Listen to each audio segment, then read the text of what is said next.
Welcome to another live stream, my journey to the Trinity. And today I just wanted to do a little short video because I got to go to work.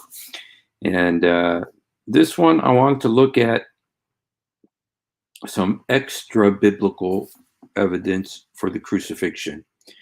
You know that there is the standard for something that is what's called prehistoric, or ancient history.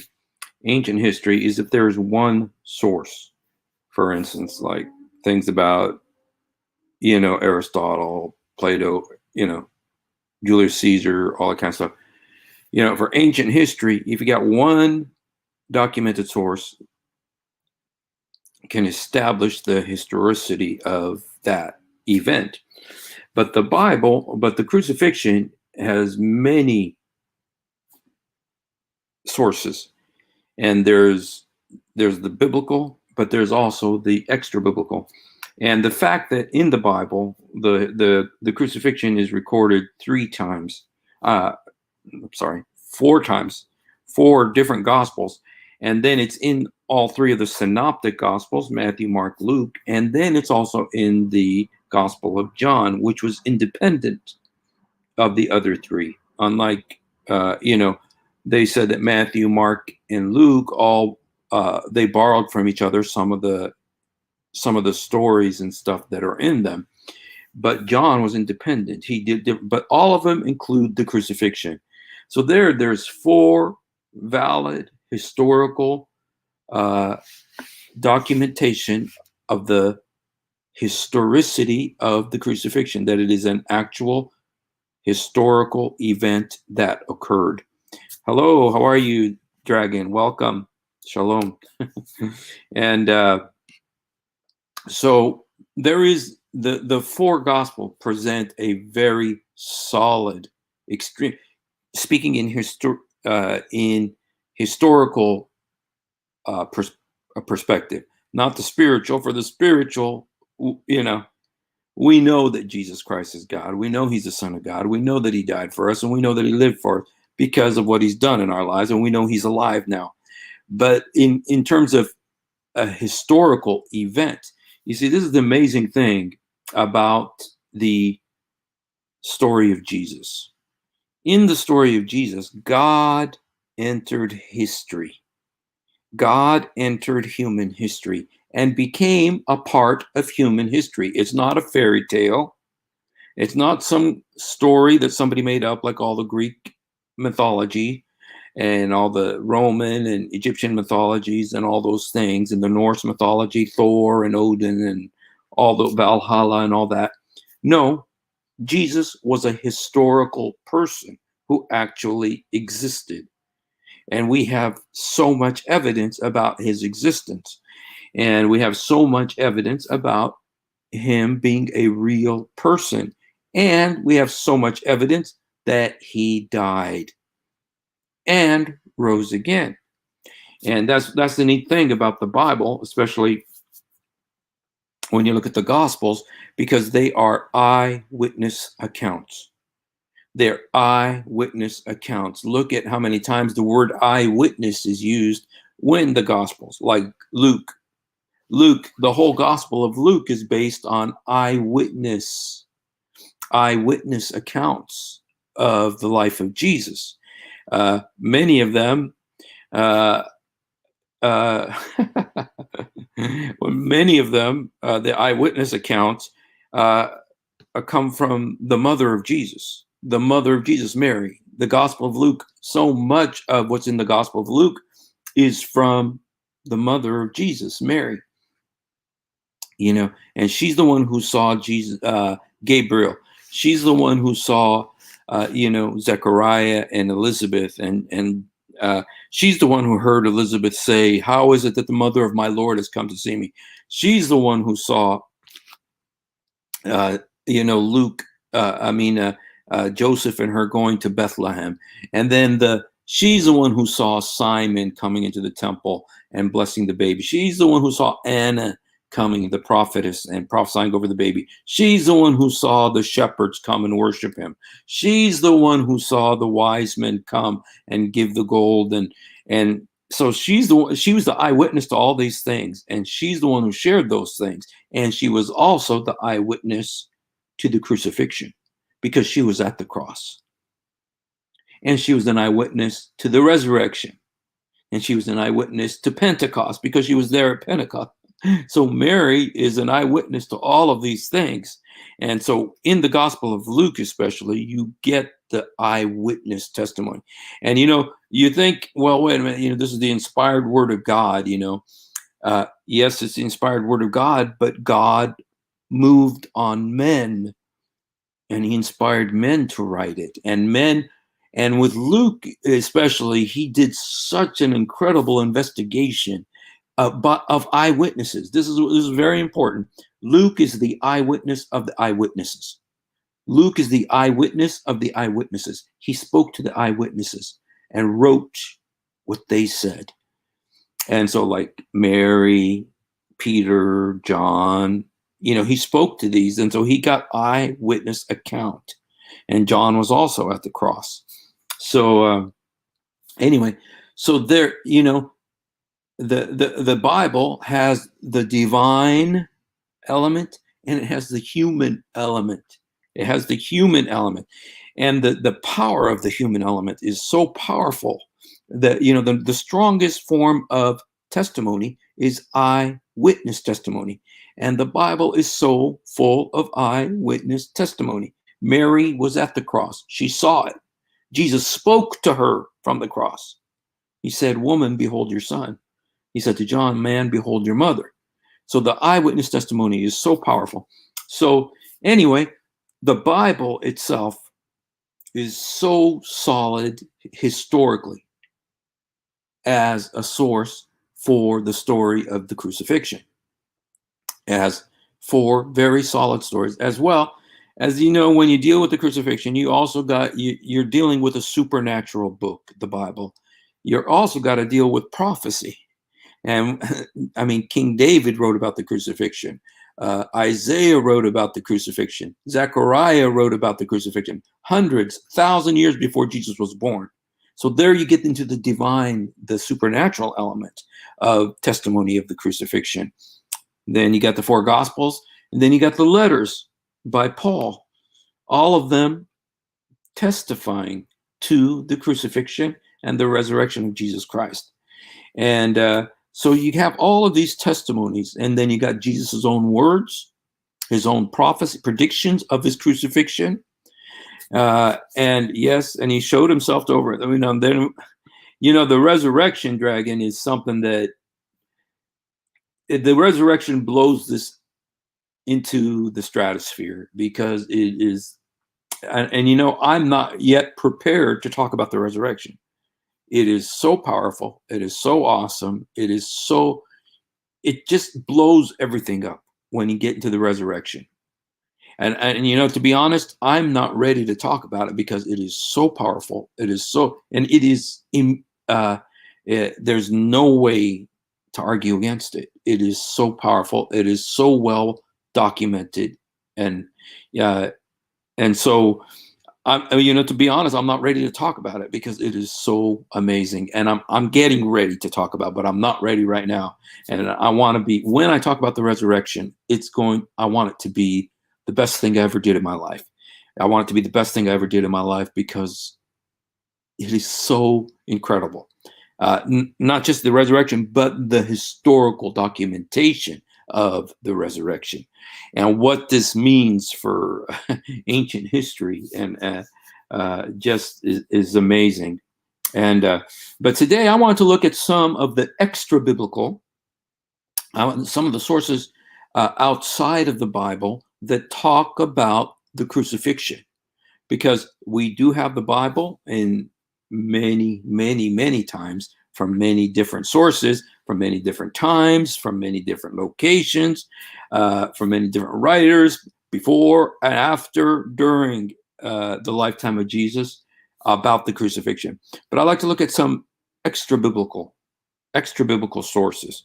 sources that are not religious, even some sources that are antagonistic to Christianity, and yet they don't deny the crucifixion. And these are all in the same century, in the second century, right? Before, right after the crucifixion, many of these wrote. And so, but they're not Christians. These are not by Christians. These are by either non-believers or people who are actually opposed to Christianity. So let me just look at, I just want to show you some of these. Okay, just 1 second here. Okay, let me look here. Okay.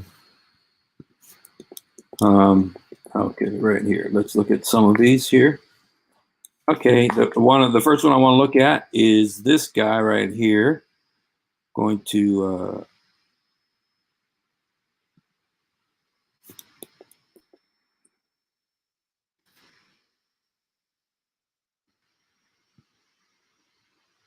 okay, I got to get rid of some of this stuff. I got so much stuff here.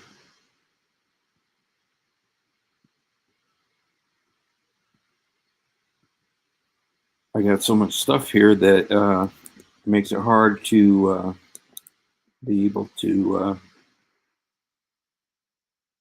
add slides. First one I'll look at is this guy here. His name is Josephus. Now this guy is Jewish.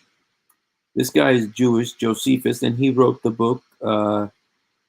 He wrote several books, but he was a very respected historian, and wrote books including Antiquities of the Jews, The Wars of the Jews, and he had many. Tacitus, I'm going to talk about him too. He had he's an amazing historian, but he was not a Christian, so he wasn't trying to preach Christianity. But this is what he said in one passage of the book Jewish Antiquities that recounts an unlawful execution. Josephus identifies the victim James.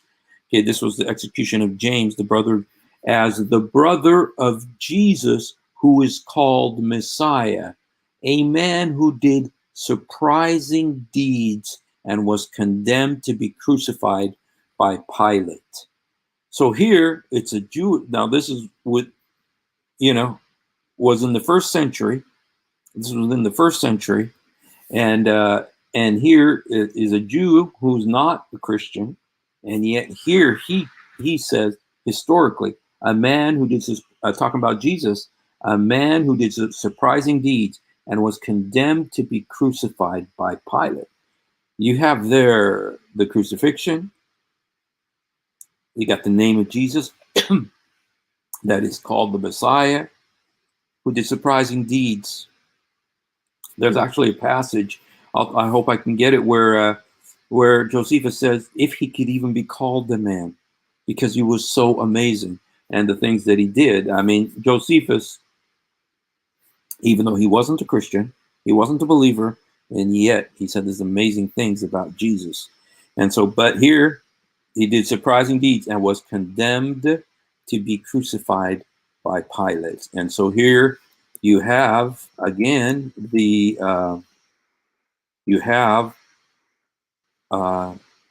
crucifixion mentioned by a Jew. Now, then we have Tacitus also, and let's look at what Tacitus says, because he also provides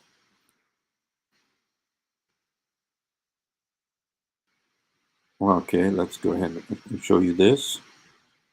Now, this is Tacitus. This is outside of, okay. It says, another account of Jesus appears in the Annals of Imperial Rome, a first century. Now, you see, guys, this is very important. It's first century. That means it's at the longest, it was 70 years after Jesus was crucified. It was, if it's first century, because Jesus was crucified in 32 AD, then that means that This book was written within 70 years of the crucifixion. So it's right, very close to the event, okay, and that this was written. Okay, another account of Jesus appears in the Annals of Imperial Rome, a first century history of the Roman Empire, written around 116 AD. Okay, so it was a few years later, by Roman senator and historian Tacitus. In chronicling the burning of Rome in 64 AD, now that's very interesting. The burning of Rome was actually 4 years before the destruction of the temple in Jerusalem. Tacitus mentions that Emperor Nero falsely blamed persons commonly called Christians who were hated for their enormities. Christus, the founder of the name Christians, meaning, was put to death by Pontius Pilate, procurator of Judea in the region of Tiberias. So here again, now you got this Roman again, and this guy, you can tell that he's not a Christian. He's not very crazy about Christians, judging by how he's writing, and yet he makes this mention of Christ was put to death by Pontius Pilate. That he was put to death by Pontius Pilate. You know, and this was like 116. I mean, again, it's still only within like 80 years after the crucifixion that this is written. And so it just shows you, you know, again, the historical. So we've had, you know, let's just look, we had Josephus and we had Tacitus, okay, a Jew and a Gentile, both talking about the death of Jesus Christ, the crucifixion, okay? Okay, this is another, I don't have a picture of this guy. Let me see if I have a picture of him. This next one. See if I have it. I don't think I do though. Oh, you know what? I'm going to say this is him, even if it's not, and nobody knows what he looked like anyway. So I'll be safe to say this is him. Okay. Pliny. Okay. Let's look at what this says. Shortly before Tacitus penned his account of Jesus, Roman governor Pliny the Younger wrote to Emperor Trajan that the early Christians would sing hymns to Christ as to God. Some scholars believe the Roman historian Suetonius references Jesus in noting that Emperor Claudius had expelled Jews from Rome who were making constant disturbances at the instigation of Christus. So there's these mentions of Christ, Christus, that they considered to be a god. So this is from Emperor Pliny. Okay, let's look at another one.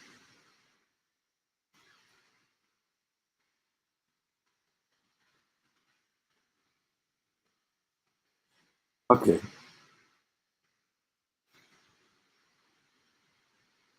Okay, this is the other, this again is Josephus, but this is a more complete, quote by Josephus, which I really like. Josephus in Jewish Antiquities in the 1st century AD, who wrote this. Now there was, about this time, Jesus, a wise man, a doer of wonderful works, a teacher of such men as received the truth with pleasure. He drew over to him both many of the Jews and many of the Gentiles. He was the Christ. Wow, that's amazing for, this is a Jewish guy again. And when Pilate, at the suggestion of the principal men among us, had condemned him to the cross, those that loved him at first did not forsake him, for he appeared to them alive again on the 3rd day, as divine prophets had foretold. And the tribe of Christians so named from him are not extinct to this day. So here, that was like the complete quote by Josephus. Beautiful, beautiful quote, man. Just amazing, what he said. Even though, again, and he was not a Christian, okay? And now here also is a more complete quote by Tacitus. I would like to show you. Oops. Okay, I'm gonna have to get rid of some stuff here. Okay, I got a little bit more about Tacitus here. I got so many things on here, you guys, because I like to have everything. I like to have everything ready in case somebody comes up and starts asking questions. I like to be able to have everything ready to be able to answer them. But because of that, I got so many slides. So I'd like to show you to actually show you a more complete quote by Tacitus. It's really an amazing quote. Yeah, it's really amazing what he says. Hi, Titok. Why do you say you're almost crying? Okay. Now, this is 1st, 2nd century Greco-Roman. This is Tacitus from the Annals of Rome, 1544. Christians derive their name from that man called Christ, who, during the reign of Emperor Tiberius, had been executed by sentence of the procurator Pontius Pilate. The deadly superstition, thus checked for the moment, broke out afresh, not only in Judea, the first source of the evil, but also in the city of Rome, where all things hideous and shameful from every part of the world meet and become popular. So you can see this guy doesn't like Christians. He doesn't like Christianity. But he talks about execution by Pontius Pilate and being called Christ. All of this is, by Tacitus. And, very complete testimony of Jesus, and these are outside of the Bible. And then there was this other guy that I saw today. His name is Lucian of Samosata, and the book is called The Death of Peregrinus. And it says in this, the one whom they still worship today, the man in Palestine who was crucified. So here, and this was written between 120 and 192 AD, again, less than 100 years after the crucifixion, and mentioning the one who they still worship today, it was a man who is worshipped, who was crucified in Palestine. Obvious who that is referring to. And so we got all of these extra-biblical sources testifying to the crucifixion. And just to show that this is not just, one thing I'd love to communicate is how significant this is. Because, you could say, well, wait a minute, like the Egyptians, they used to have the story about this god, Osiris. And Osiris was the husband of Isis, and he had a kid named Horus, who was like the son of the god Osiris. And a lot of people say that that Christianity took that story from them, but the thing about it is that was a fancy, that was like a fairy tale. That was like a fairy tale, and they believed that Osiris would die every winter and then come back to life, and what it was is like the winter, everything dies in winter and then comes back to life in the spring. So it was really like a statement about the creation, but the fact is creation testifies to the glory of God. That's why. And so they got that story, but those are fairy tales. We know those are fairy tales. Nobody believes in them anymore. But with Jesus, it's different because God entered history. God entered human history. And there is so much evidence about this incarnation when the Word became flesh. It's not just a fairy tale that someone made up. It's not just a story that someone made up that there is no historical evidence for, but it is so rooted in history, in historical evidence. The four Gospels are documents that are verified historically. 1 Corinthians 15, where it talks about that they saw Jesus after the resurrection, over 500 people, eyewitnesses, including the apostles, 11 apostles, and Paul. So it was based on eyewitness testimony that this God became a man and entered history. God became a man and entered history. And we have the evidence. We have the documentation in the Bible and outside of the Bible. Outside of the Bible, one thing a guy said today, one guy said today that I read, well, he didn't say it today, but I saw it today. It's a guy named N.T. Wright, and he's a doctor of history and stuff like that. And he said something very amazing. He says, if you look at the cross was a hated symbol because it was used in such a wicked way. It was so cruel. Yes, this is, Alpha Shades, this is really true. The apostles witnessed and died for their faith, not for some Egyptian folklore. That's true. And Alpha Shades, you bring up a very important point, is that the disciples, all but one of them was martyred. All but one of them was killed for their faith. And what was it about their faith that they were killed about? What was it that they were not willing to deny? The resurrection of Jesus Christ. And if it's the resurrection, that means there was a death before. See, and this is where Islam kind of loses its way. This is where Islam falls apart, you guys, because Islam says that Jesus didn't die. It says that Islam, I'm not saying Islam, the Quran doesn't say that, but Muslims believe that Jesus didn't die. Muslims believe Jesus didn't die. The Quran says he did die. The Quran says Jesus did die. It says in chapter 355, I made you to die and lift you up to myself. Chapter 5, verse 117. When you made me to die, you were the watcher over them. Chapter 19, verse 33. Salam alaykum walittu yawmamut yawmabatu. High peace be upon me the day I'm born, the day I died, the day I came back to life. So the Quran says that Jesus died, but Muslims don't believe he died. This is one of the many situations where Muslims don't believe what the Quran says. The Quran says the right thing, but Muslims don't believe the Quran because the Quran says Jesus died. I told you 3 times where the Quran says Jesus died. They say that he didn't die because they say, he didn't die. He was not, it doesn't say he didn't die. It says they did not kill him. They did not crucify him, which all that means is the Jews did not kill him and did not crucify him, because the Jews in that passage, chapter 4, Surah An-Nisa, were saying we killed the Messiah according to the, the Jews would never say that, but the Quran says they said that. But then it says, but Allah said, no, they did not kill him, did not crucify him, which is true. The Jews did not kill him. The Romans killed him. So, even that doesn't disagree with what the Bible says.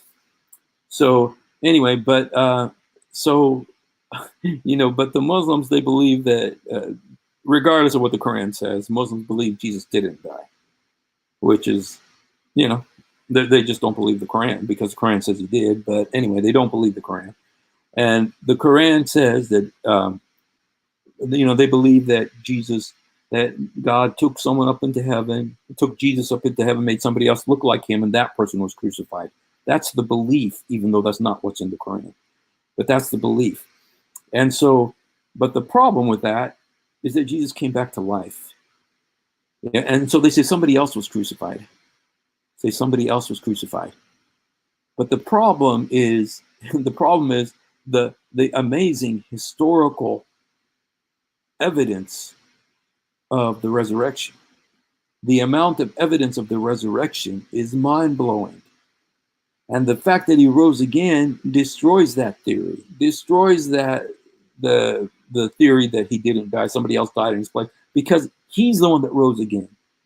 And he said to his disciples, put your hands, put your finger in my hand, in the wounds in my hand. It is I. In Revelation, Jesus says, I am he who was dead and am alive and will never die again. That's what he says in Revelation about himself. I'm the one who was dead and I came back to life. And so the resurrection destroys the Muslim theory. That's why I want to do a very powerful video about the resurrection, because the resurrection destroys the Muslim theory that somebody else died in Jesus' place. because the resurrection very clearly says it was Jesus who rose again.